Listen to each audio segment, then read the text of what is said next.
welcome back to JR on the Home Bar.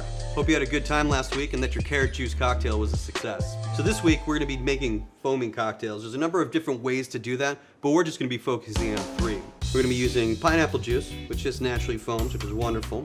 We also are going to be using egg whites, and finally we're going to be using something that they call aquafaba, which if you don't eat eggs is a great alternative for you. And basically what that is the liquid from canned garbanzo bean. Now one tip, check the back label. You want the lowest sodium content possible because that sodium is going to affect the balance of your drink. So now that we've covered all those bases, let's go ahead and actually start making some drinks. And go ahead and start with the pineapple juice. Now if you remember last week, one of the things we talked about is that you have to balance your juices if you're going to be adding syrups. Same thing goes for your pineapple juice. So to find my balance, I'm going to go ahead and start out with 1 ounce of pineapple juice and then just add a 1/4 ounce of the lemon juice. So now that we have our recipe, you might want to write that down in your journal again, so that way you just have it as a point of reference. 1/4 ounce of lemon juice to 1 ounce of pineapple juice for me personally is how I'm going to balance that going forward. So let's get started with the cocktail itself. We know that mix because we just made it. Pineapple juice does have sugar. Keep that in mind when balancing. So flavors for this. I'm going to go with a little chai and ginger. Now I've decided to go with that ginger juice syrup since I'm just going to be using a little bit. 2 ounces of bourbon. Let's give that a little taste again.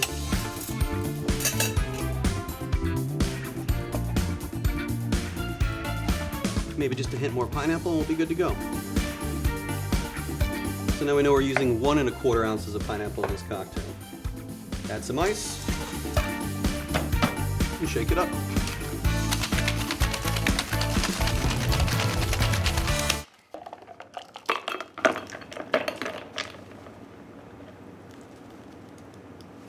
One foamy cocktail out of the way. So for the next one, we're going to be using egg whites. Now with this one, let's go ahead and make a classic sour. We're not going to dress it up too much. We're just going to use a combination of demerara sugar, lemon, and of course bourbon. Now there are a couple of extra techniques involved in this one. Whenever you're working with egg whites, obviously first thing you have to do is separate the egg from the white. Now here's a fun little trick that I've learned along the way and I'll be happy to share with you. Makes it so easy. So what you're going to do is go ahead and crack your egg and get your Hawthorne strainer ready. Just crack it over your strainer. And it'll do the work for you. Or at least it usually does. It works so perfectly before on the practice run. Now, time to make the bourbon sour. I'm going to go with the classic recipe I mentioned earlier, taking advantage of the demerara and sugar. I'm also using that spirit forward one, 2 ounces of bourbon, 3/4 of lemon, 3/4 of demerara. Following that rule, we can always add more. We can't take it out. 3/4 of lemon, demerara, and of course, bourbon.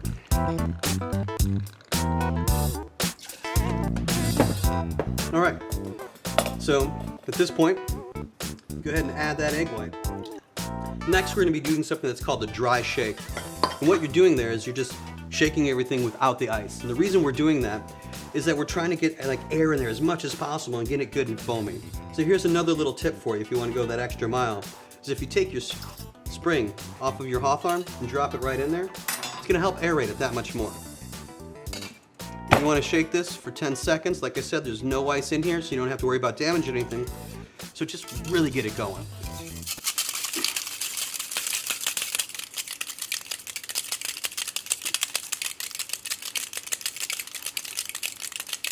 That should do it. Now we've done the dry shake, you just have to do a regular shake this time.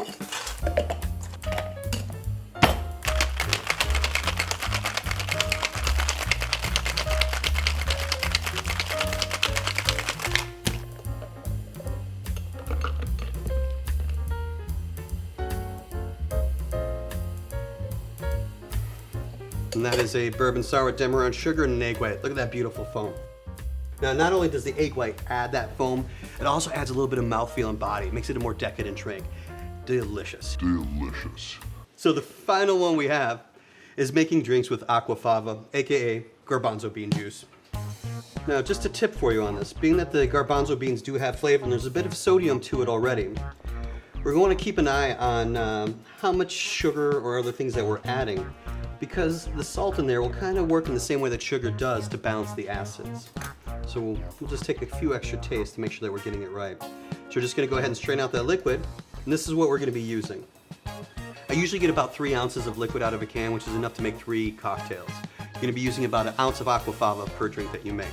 Now with this one, we're gonna go ahead and build right in the tin and add the aquafaba and then taste it. Because as I mentioned before, this imparts its own flavor. We wanna make sure it stays balanced. But in this one, we're gonna have a little bit more fun. We're gonna try doing that with the chai syrup with our lemon. So let's go ahead and start by 1/2 ounce of lemon this time, 3/4 of chai, 2 ounces of bourbon, and then 1 ounce of the aquafaba. Now, if you're planning on doing a lot of these drinks, go ahead and put it in a bottle with a pour spout to make your life easier. We're definitely gonna need to kind of judge that up a bit because you can still taste the fava beans pretty pronounced. Let's go ahead and add 1/4 ounce more chai. That's gonna work. Now with this one, let's go ahead and give it a little dry shake as well.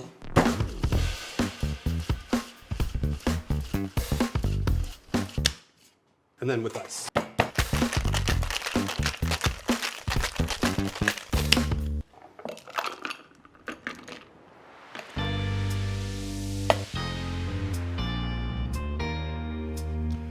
All right. Nice bit of foaminess going there as well. So our challenge for next week is making a foamy cocktail using aquafaba. The reason that we're doing this one is that it's a little bit tougher to balance, as I mentioned, and you want to make sure that you always are balancing your cocktails. Feel free to share your winning recipe with us at JR in the Bar on Instagram. Other than that, we just have to get our shopping list together for next week.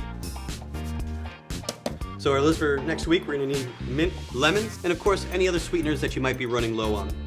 That's it for this week. We'll see you next time.